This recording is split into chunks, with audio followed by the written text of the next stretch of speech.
Hi students, now let us see the unit 1, how the state government works. Already we have seen chief minister and governors, now the legislators. In India, the state legislators consists of the governor and one or two houses. The upper house is called the legislative council, while the lower house is called as the legislative assembly. So நம்மளோட இது இந்தியாவில் வந்து state legislative வந்து என்னது ரெண்டு type of houses இருக்குது. ஒன்று வந்து லோயர் ஹவுஸு, இன்னொன்று வந்து அப்பர் ஹவுஸ். ஓகேங்களா? Next legislative council.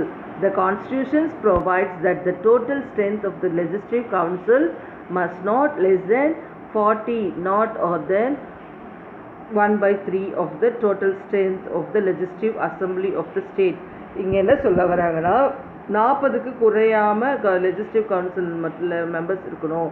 அதில் 3ல் 1 பாகம் வந்து என்ன பண்ணுவாங்க, இல்லை அசம்பிளியில் இருக்கிறவங்க, லெஜிஸ்லேட்டிவ் அசம்பிளியில் இருக்கிறவங்க வந்து செலக்ட் பண்ணுவாங்க. The members of the legislative council are elected indirectly. 1/3 of its members selected local government bodies. Local கவர்மெண்ட்டில் இருக்கிறவங்களும் 3ல் 1 பாகம் இருக்கிறவங்கள செலக்ட் பண்ணலாம். The another 1/3 is selected by the member of the legislative assembly. The 12th of the elected by the graduate of the condenses and the other 1/12 of by the teacher of secondary school, college and universities. So இவங்க எல்லாருமே என்னது, அந்த அசம்பிளியில் இருக்கிறவங்க, அவங்க elect பண்ணுறவங்க தான் அதில் இருப்பாங்க லெஜிஸ்லேட்டிவ் கவுன்சிலில். Next of the members of the legislative council are nominated by the governor of the state. The legislative council is a permanent house. 1/3 of its members rotate every 2 years and elections are held to fill the vacant seat. என்ன சொல்கிறாங்க, legislative கவுன்சிலில் வந்து வருஷத்துக்கு 2 வருஷத்துக்கு ஒரு முறை என்ன பண்ணுவாங்களாம், 3ல் 1 பாகம் இருக்கிறவங்கள ரிட்டைர்மெண்ட் பண்ணிவிட்டு அவங்க புதுசாக ஆளை செலக்ட் பண்ணுவாங்க. The members are elected for the term of 6 years. Actually அதனோட பீரியட் என்னது 6 years. ஆனால் வந்து அவங்கள ஒரு குறிப்பிட்ட பகுதி, அதாவது 3ல் 1 பாகத்தை வந்து ரிட்டைர்மெண்ட் மாதிரி 2 இயர்ஸ்க்கு ஒன்ஸ் சேஞ்ச் பண்ணிகிட்டே இருப்பாங்க. அவங்களுக்கு இருக்க வேண்டிய இதுனா கண்டிப்பாக compulsory they have to be 30 years age. அவங்களுக்கு வந்து 30 வயசு இருக்கணும். இவங்க வந்து chairman, deputy chairman, president's over the meetings. In his absence, the deputy chairman presents over the meeting. So legislative கவுன்சிலில் வந்து அந்த ஹெட் இல்லைன்னா அவர் என்ன பண்ணலாம், டெப்டி சேர்மன் தான் அதை வந்து அந்த மீட்டிங்கை ஹெல்ப் பண்ணுவாங்க. Next the legislative assembly. The people who make the laws of the state government are called members of the legislative assembly. Members of the legislative assembly தான் என்ன சொல்கிறோம், ஷார்ட்டாக எம்எல்ஏஸ்ன்னு சொல்கிறோம். MLAs are chosen from the different constituencies. For the elections of MLAs in the entire state is divided into different constituencies. These constituencies are called the legislative constituencies. என்ன சொல்கிறாங்க, எம்எல்ஏல தனித்தனியாக இருக்கிறாங்க இல்லையா, அந்த கான்ஸ்டன்சரின்னா அது தொகுதிகள். ஒரு தொகுதியிலையும் எம்எல்ஏ வந்து நின்று என்ன பண்ணுவாங்க, அந்த தொகுதியில் ஜெயிப்பாங்க. அந்த தொகுதியில் வந்து என்னது 1 லட்சத்துக்கு மேலே இருக்க மக்கள் இருக்கணும். அதுதான் வந்து ஒரு தொகுதியாக அறிவிக்கப்படும். 1 MLA is chosen from each legislative constituency to represent that legislative assembly. அந்த தொகுதியில் அந்த யார் வின் ஆகுறாங்களோ அவர் தான் என்ன பண்ணுவார், ரெப்ரசன்டேட்டிவாக இந்த கவுன்சிலுக்கு, இந்த லெஜிஸ்லேட்டிவ் கவுன்சில் அசம்பிளிக்கு போவார். அதுதான் வந்து என்ன சொல்கிறோம், member of the legislative assembly, MLA அப்படின்னு சொல்லி சொல்கிறோம். ஓகேங்களா? நெக்ஸ்ட் பார்த்தீங்கன்னா the election to the assembly. எப்படி எலெக்ஷன் பண்ணுறாங்க, different political parties compete in the elections to be legislative assembly. These parties nominated the candidates from each constituency. The candidate is the person who contested for the elections and asks people to vote for him. நார்மலாக நம்ம சட்டமன்ற தொகுதியில் நிற்கிறவங்கள என்ன பண்ணுவாங்க, வந்து ஓட்டு கேட்பாங்க இல்லையா. ஸோ அந்த எம்எல்ஏலாம் வந்து என்னது, அவங்கவுங்க தொகுதியில் போய் மக்கள்கிட்ட ஓட்டு கேட்கலாம். A person has to be at least 25 years old to contest for elections to the legislative assembly. அவங்களுக்கு 25 வயசு இருந்தால் அந்த பர்சன் வந்து என்ன பண்ணலாம், eligible. 1 person can stand for the elections in more than 1 constituency at the same time. ஒருத்தர் வந்து ஒரு தொகுதியில் தான் இருக்கணும்னு அவசியம் இல்லை. ஒரு சிலர் என்ன பண்ணுவாங்க, 1 தொகுதி 2 தொகுதி அப்படி கூட இருக்கலாம். Even if a person does not belong to any political party. According to the councilations, the Legislative Assembly cannot have more than 500 members and less than 60 members. இதில் என்ன சொல்கிறாங்க, 500க்கு அதிகமாகவும் ஒன்றா மெம்பர்ஸ் இருக்கக்கூடாது. அட் த சேம் டைம் 60க்கு கம்மியான மெம்பர்ஸும் ஒரு அசம்பிளியில், MLA அசம்பிளியில், சட்டப்பேரவையில் இருக்கக்கூடாது. Some seats in the legislative assemblies are reserved for the scheduled caste and scheduled tribes. பழங்குடியினர், இந்த பின்தங்கிய கேஸ்ட்டுக்குன்னு சொல்லிட்டு தனியாக என்ன பண்ணாங்க, ஒரு இது மாதிரி கோட்டா மாதிரி இப்போ தொகுதி வந்து தனியாக பிரித்து வைப்பாங்க. அந்த இதில் கூட அவங்க செலக்ட் ஆவாங்க. The governor can nominated one member from the Anglo-Indian community. Anglo-Indian communityலேருந்து ஒருத்தர் வந்து அவங்கள லெஜிஸ்டிவாக கவர்னர் வந்து தேர்ந்தெடுக்கலாம். அசம்பிளி, இந்த legislative assembly are elected for the term of 5 years. இவங்க வந்து 5 வருஷத்துக்கு இருக்கிறதுக்காக இது பண்ணுவாங்க. But the governor can dissolve the house before expire its term and can call the fresh elections. So இப்போ திருப்தியாக இல்லை, நான் ஆட்சி பண்ணுறது சரியில்லை அப்படின்னு ஃபீல் பண்ணாங்கன்னா என்ன பண்ணலாம், கவர்னருக்கு அந்த ரைட்ஸ் இருக்குது. அவர் என்ன பண்ணுவார், இந்த ஆட்சியை கலைக்கலாம். The meeting of the assembly are presided over by the speaker who is elected from among the members of the assembly. Assembly மெம்பர்லாம் சேர்ந்து ஒரு ஸ்பீக்கர் அப்படின்னு சொல்லிட்டு ஒருத்தர் அறிவிப்பாங்க. அவர் தான் வந்து என்ன பண்ணுவார், அந்த அசம்பிளியை வழி நடத்துவார். அவர் சொல்கிறது தான் அவங்க கேட்பாங்க. இப்போ நிறைய முறை நீங்களாம் அந்த டிவிலெல்லாம் பார்த்தீங்கன்னா தெரியும், சட்டப்பேரவையில் ஒருத்தர் வந்து சொல்லுவார்ல, பேசாதீங்க, சேரில் மேலே உட்காந்து பேசாதீங்க, நடுவில் இருப்பார், அவர் தான் அது ஸ்பீக்கர் அப்படின்னு சொல்லுவோம். He cannot contest elections. Such candidates is called the independent candidate. நிறைய கேண்டிடேட் என்ன பண்ணுவாங்க, அவங்க ஒரு தொகுதியில் வந்து தனியாக இருந்தாலும் அவங்க என்ன பண்ணுவாங்க, சுயேட்சையாக நிற்கலாம். அவங்கள வந்து என்ன சொல்லுவாங்க, the every party has own simple. இந்த எலெக்ஷனில் வந்து நிற்கிறவங்களுக்கு தனியான சிம்பிள் இருக்குது. அவங்க வந்து என்ன பண்ணுவாங்க, அந்த சிம்பிளில் ஓட்டு போடுறதுக்காக ஒருத்தருக்கும் தனித்தனியாக ஒரு சிம்பிள்ஸ் கொடுப்பாங்க. The members of the legislative assembly MLAs are elected directly. People தான் வந்து என்ன பண்ணுவாங்க, செலக்ட் பண்ணுவாங்க. அந்த பீப்புள் யாருக்கு வந்து அந்த ஓட்டு உரிமை இருக்குது, 18 வயசு இருக்கிறவங்க தான் வந்து ஓட்டு போட்டு ஒரு எம்எல்ஏவை செலக்ட் பண்ணலாம். இது வந்து டைரெக்டாக வந்து நம்மளுடைய கண்டென்ட்ஸ்லேயே எந்த தொகுதியில் இருக்கிறவங்களுக்கு ஓட்டு போட்டு செலக்ட் பண்ணலாம் ஒரு இவரை. நெக்ஸ்ட்டு பார்த்தீங்கன்னா the working of the state government. State government எப்படி ஒர்க்கிங் ஆகுதுன்னா, after being elected to the legislative assembly, the MLAs are expected to regularly participate in its sittings. The legislative assembly meets 2 or 3 times in a year. என்ன சொல்கிறாங்க, இவங்க வந்து அதுக்கப்புறம் இந்த எம்எல்ஏலாம் சேர்ந்து meeting போடுவாங்க. அந்த மீட்டிங் எல்லாத்துக்குமே என்ன பண்ணணும், எல்லா எம்எல்ஏவும் கம்பல்சரி பார்ட்டிசிபேட் பண்ணணும். இந்த மீட்டிங் வந்து என்னது, ஒரு வருஷத்துக்கு 2 டைம் இல்லை 3 டைம். நார்மலாக பார்த்தீங்கன்னா டேர்ம் வைஸாக பிரிப்பாங்க, காலாண்டு, அரையாண்டு, முழாண்டு, அந்த மாதிரி சொல்லிட்டு கூட பிரித்து 3 வருஷம் 4 மாதத்துக்கு ஒரு முறை அந்த மாதிரி மீட்டிங் அரேஞ்ச் பண்ணுவாங்க. The main duty of the legislative assembly is to make laws for the state. நம்ம அந்த மீட்டிங்கில் என்ன பண்ணுவாங்க, என்ன லா கொண்டு வரணும், நம்ம என்னென்னலாம் மக்களுக்கு செய்யணும், இதெல்லாம் தேவைப்படுது அப்படிங்கிறத பற்றி டிஸ்கஸ் பண்ணுறதுக்காக தான் அந்த மீட்டிங்கே. The States Council of Ministers. The leader of the majority party in the election is chosen as the Chief Minister. In Tamil Nadu, there are 234 legislative constituencies. The party with more than 118 elected candidates, MLAs, are invited by the governor to form the government. என்ன சொல்கிறாங்க, இந்த legislative அசம்பிளியில் மெஜாரிட்டியாக ஜெயிச்சவங்க தான் என்ன பண்ணுவாங்க, ஆளுங்கட்சி சொல்லுவாங்க.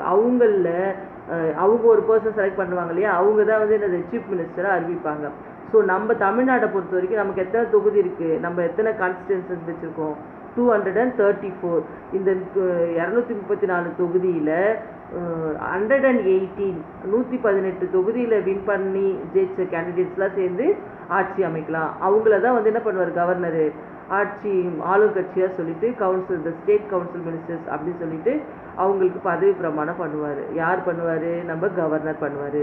Ministers of various department headed by the chief minister is called as the state government. இவங்கெல்லாம் சேர்ந்து தான் நம்ம அவங்கள என்ன சொல்கிறோம், ஸ்டேட் கவர்மெண்ட் பார்ட்டி சொல்கிறோம். So it is said that the party which got majority seats in the election form. So however, during state emergency it cannot exercise in legislative power. The assembly has control over the state council of ministers. The state council of ministers are answerable to the assembly for its activities. So இவங்க அசம்பிளிக்கு போகும்போது இந்த மினிஸ்டர்ஸ்லாம் என்ன பண்ணோம், அங்கே இருக்கிற already வந்து அங்கே அந்த கவுன்சில் அசம்பிளியில் இருக்கிறவங்களுக்கு ரெஸ்பான்சிபிள் இதெல்லாம் நாங்கள் பண்ணியிருக்கோம் அப்படி சொல்லிட்டு அவங்க என்ன பண்ணாங்க, அறிக்கை மாதிரி கொடுக்கணும், என்னென்னலாம் வேணும் என்னெல்லாம் செஞ்சுருக்கோங்கிற எல்லா இதுவும் அவங்க அங்கே கொடுக்கணும், மினிட்ஸ் தான் அவங்க சொல்லணும். The legislative assembly has control over the finance of the state. ஸ்டேட்டோடைய ஃபினான்ஷியல் எல்லாமே மணி இது இப்போ சம்மந்தமான எல்லா இதுவும் அங்கே அறிக்கையிடுவாங்க. Money bill can be introduced only the assembly. The government cannot impose, increase, lower, withdraw any tax without approval of the assembly. Assembly approval இல்லாமல் ஸ்டேட் கவுன்சில் வந்து எந்த ஒரு முடிவும் எடுக்க முடியாது. ஸோ அவங்களுடைய முடிவு இல்லாமல் இவங்க எதுவுமே பண்ண முடியாது. அதுதான் என்ன அப்பர் கிளாஸ்ன்னு சொன்னோம் இல்லையா. இந்த legislative assembly meetings, MLAs discuss a number of topics like public works, education, law and order and various problems faced by the state. நம்மளுடைய ஸ்டேட்டில் நடக்கிற பிரச்சனை, பப்ளிக்கு என்னென்ன தேவைப்படுது, ரோடு போடுறது, வீடு கட்டுறது, அந்த மாதிரி எஜுகேஷன் படிப்பு சம்மந்தமாக அவங்களுக்கு என்னென்னலாம் டெவலப்மெண்ட் பண்ணணும், இல்லை லா அண்ட் ஆர்டரில் என்னென்ன பிரச்சனை இருக்குது அதை வந்து எப்படி கொண்டு வரலாம் அப்படிங்கிறத பற்றிலாம் அங்கே டிஸ்கஸ் பண்ணுவாங்க.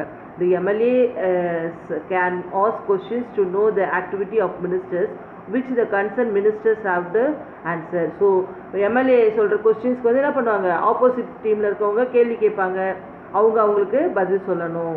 The legislative assembly makes law on certain issues, the process of laws making. So இது மாதிரி நம்ம அப்போ பண்ணிட்டா தான் அவங்க என்ன பண்ண முடியும், இந்த ப்ராசஸில் அவங்க வந்து ரூல்ஸு கொண்டு வர முடியும். என்னென்ன ரூல்ஸ் அவங்க என்னென்ன இது நடைமுறையில் கொண்டு வராங்கன்னு. Now how laws are made in state government. நம்ம ஸ்டேட் கவர்மெண்ட்டில் எப்படி லா உருவாகுது. Several kind of rules and laws have been made for all people of our country. For instance, there is a law that you cannot keep a gun without having a license for it. நமக்கு நிறைய law and order வந்து already ஃபிக்ஸடாக இருக்குது. ஒரு சில விஷயங்கள் என்னென்னு பார்த்தீங்கன்னா, இப்போ நீங்கள் ஒரு கன் வச்சுருக்கீங்கன்னா அந்த கண்ணுக்கு என்ன இருக்கணும், ஒரு லைசன்ஸ் இருக்கணும். லைசன்ஸ் இல்லாமல் யாரும் கன்று வச்சுக்கூடாது. அப்படி வச்சுருந்தா அது வந்து அந்த சட்டத்துக்கு விரோதமானது அப்படி சொல்லுவாங்க. Or that woman cannot marry before the age of 18 years old and the man cannot marry before the age of 21 years. ஒரு பெண் வந்து 18 வயசுக்கு மேலே தான் கல்யாணம் பண்ணணும், ஒரு ஆணும் 21 வயசு ஆனால் தான் கல்யாணம் பண்ணணும். இதுக்கு முன்னாடியோ பண்ணாலும் அது சட்டவிரோதமானது. அதெல்லாம் இது வந்து ஆல்ரெடி லாவில் இருக்கிற விஷயங்கள். People elected the government who thought carefully before making such laws. A lot of such laws are made by the state and central government. நிறைய laws என்ன பண்ணுவாங்க, ஸ்டேட்டும் சென்ட்ரல் கவர்மெண்ட்டும் சேர்ந்து முடிவெடுத்து அதை நம்ம மக்களுக்கு செயல்படுத்த சொல்லுவாங்க. Next executing laws. எப்படி லாவை வந்து மக்களுக்கு அதை எக்ஸிக்யூட் பண்ணுறாங்கன்னா, it is the job to state council of ministers to execute the law. The legislative assembly of Tamil Nadu is located at Chennai. The place where the state legislative assembly is located and where its council of ministers function is called the capital of the state. இப்போ நம்மளுடைய ஸ்டேட்டில் வந்து என்னது legislative assembly எங்கே நடக்குதோ அது வந்து என்னது அந்த அந்த அந்த மாநிலத்தின் தலைநகரமாக இருக்கும். இப்போ தமிழ்நாட்டில் பார்த்தீங்கன்னா நம்மளுடைய லெஜிஸ்டிவ் அசம்பிளியோட பிளேஸ் எது, சென்னை. அப்போ சென்னை தான் வந்து என்னது இந்த ஸ்டேட்டுடைய capital. The state government has several lakh of the government employees to execute the laws. இந்த லாவெல்லாம் வந்து எக்ஸிக்யூட் பண்ணுறதுக்கு நிறைய கவர்மெண்ட் சர்வெண்ட்டை அப்பாயின்மெண்ட் பண்ணியிருக்காங்க. Made by the legislative assembly, collectors, tahsildars, black department officers, BDO, revenue officers, village administrative officers, policemen, teachers and doctors etc. நிறைய government ஆஃபீஸர்ஸ்லாம் வந்து என்ன பண்ணிக்கிறாங்க, இதை எக்ஸிக்யூட் பண்ணுறதுக்காக அவங்கள சூஸ் பண்ணி அவங்களுக்கு அப்பாயின்மெண்ட் கொடுத்துருக்காங்க. All of them are paid salary by the state government. They have to follow the order of the state government. இவங்க எல்லாருக்குமே சேலரி யார் கொடுப்பா, ஸ்டேட் கவர்மெண்ட் தான் கொடுக்கும். ஸோ கவர்மெண்ட் சொல்கிற ஆர்டரை ஃபாலோ பண்ணி அவங்க என்ன பண்ணுவாங்க, மக்களுக்கு சேவை செய்யறதோ இல்லை மக்களுக்கு தேவையானதை செய்யறது தான் அவங்களுடைய டியூட்டி, தலையாய கடமையாக இருக்கும். நெக்ஸ்ட் பார்த்தீங்கன்னா ஜுடிஷரி ஆஃப் த ஸ்டேட். நம்மளுடைய ஸ்டேட்டுடைய சட்டத்திட்டங்கள். ஃபர்ஸ்ட் பார்த்தீங்கன்னா high court. The high court stands at the apex of the state judiciary. நம்மளோட ஹைகோர்ட் தான் இருக்கிறதுல ஸ்டேட்டில் ஹையஸ்ட் கோர்ட் அப்படின்னா என்னது, ஹைகோர்ட் தான். As per the constitutions there shall be a high court is each state, but there may be a common high court for two or more states and union territories. The state high court consists of the chief justice and such other judges as the president may appointed from time to time in necessary. என்ன சொல்றாங்க, இந்த judges, இந்த high court ஜட்ஜஸ்லாம் chief justice இருப்பாங்களே, அவங்கள appointment பண்ணுறது governor தான். இவங்க வந்து the number of the judges in அவங்கள செலக்ட் பண்ணி அவங்க அந்த ஜட்ஜஸ்லாம் என்னென்ன பண்ணுறாங்க, அவங்களுடைய ஃபங்க்ஷன்ஸ் என்ன பார்த்தீங்கன்னா, power and functions of the high court. The high court has been empowered to issue rights of habeas corpus, madams and provisions, sisterary and quota warranto for the enforcement of the fundamental rights and other purposes. Every high court has a general power of the superior intendances over all the lower court and tribunals within its judiciaries except military court and tribunals. என்ன சொல்கிறாங்க, high court தான் இருக்கிறதுலே அதிகமானது. அதில் வந்து fundamental ரைட்ஸ்னு முக்கியமான ஒரு சில இதெல்லாம் இருக்கு இல்லையா, இதெல்லாம் ஆட்கொணர்வு, அப்புறமேட்டு இந்த முக்கியமான மக்களுக்கு அடிப்படை தேவைகளில் பிரச்சனை, இந்த ஹியூமன் ரைட்ஸ், அந்த மாதிரி விஷயங்களுக்கெல்லாம் நமக்கு ஹைகோர்ட்டுக்கெலாம் போவோம் இல்லையா, அந்த மாதிரி கேசஸ்லாம் அவங்க எடுத்து அதை ஃபாலோ பண்ணுவாங்க. அதுக்கப்புறம் அவங்க ஓவராலாக எல்லா கோர்ட்டுக்குமே இவங்க தான் மெயினான இருப்பாங்க. High court is not uniform and President appoint the Chief Justice of the High Court is consulted that with the Chief Justice of India and the Governor of the state. A judge of the court must have the following qualifications. முக்கியமாக இந்த ஒரு கோர்ட்டில் ஒரு ஜட்ஜாக இருக்காருன்னா அவருக்கு என்னென்ன qualification இருக்கும், he must be the citizen of India. கண்டிப்பாக அவங்க வந்து இந்தியன் சிட்டிசனாக இருக்கணும். he must have the least 10 years experience of the head of the judicial officer in the territories of India. இந்தியாவில் இருக்க கோர்ட்டில் ஏதாவது ஒரு கோர்ட்டில் அவர் வந்து என்னது 10 years வந்து சர்வீஸில் இருக்கிறவராக இருக்கணும். அப்போ தான் அவர் வந்து என்னது ஒரு ஜஸ்டிஸாக அறிவிப்பாங்க. the judge of the court to hold the office until the complete the age of 62 years வரைக்கும் அவர் என்ன பண்ணலாம், ஜட்ஜாக இருக்கலாம். ஒருவேளை அவருக்கு வந்து கேப்பபிள் இல்லை, அவர் மேலே ஏதாவது கேஸ் பிஹேவியர் சரியில்லை சொல்கிறாங்கன்னா என்ன பண்ணாங்க, அவங்கள ஜட்ஜை ரிமூவ் பண்ணிடலாம். அதுதான் வந்து இதில் சொல்கிறாங்க. Now the High Court controls all the subordinate courts in the state like the Supreme Court, and the High Court also acts as the court of record. இப்போது நம்ம ஒவ்வொரு டிஸ்ட்ரிக்ட்லேயும் இருக்கிற கோர்ட்டு எல்லாத்துக்கும் தலைமையான கோர்ட்டுன்னு பார்த்திங்கன்னா இது ஹை கோர்ட்டு தான்.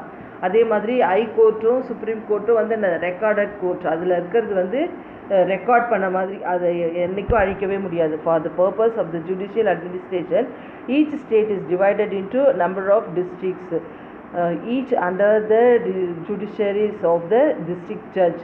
The district court judges were appointed by the governor. So நம்ம governor தான் வந்து என்ன பண்ணுறது, கோர்ட்டில் இருக்கிறவங்கள அப்பாயின்மெண்ட் பண்ணி அவங்களுடைய ஒர்க்கு தான் மெயினான ஒர்க்கு. இது வந்து எதுக்காக, ஸ்டேட்டில் இருக்கிற சட்டத்திட்டங்களை கடைபிடிக்கிறதுக்காக. So children, we have completed our lessons here. Let us see the recap.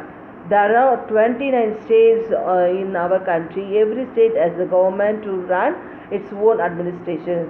The constitutions provide for the post of the governor as the head of the seat in India. The chief minister plays an important role in making higher appointments of the state government. The people who make the laws of the state government are called members of the legislative assembly, MLA. The High Court stands at the apex of the state judiciaries. As per the constitutions, there shall be High Court in each state. Thank you, children. We have completed the lesson.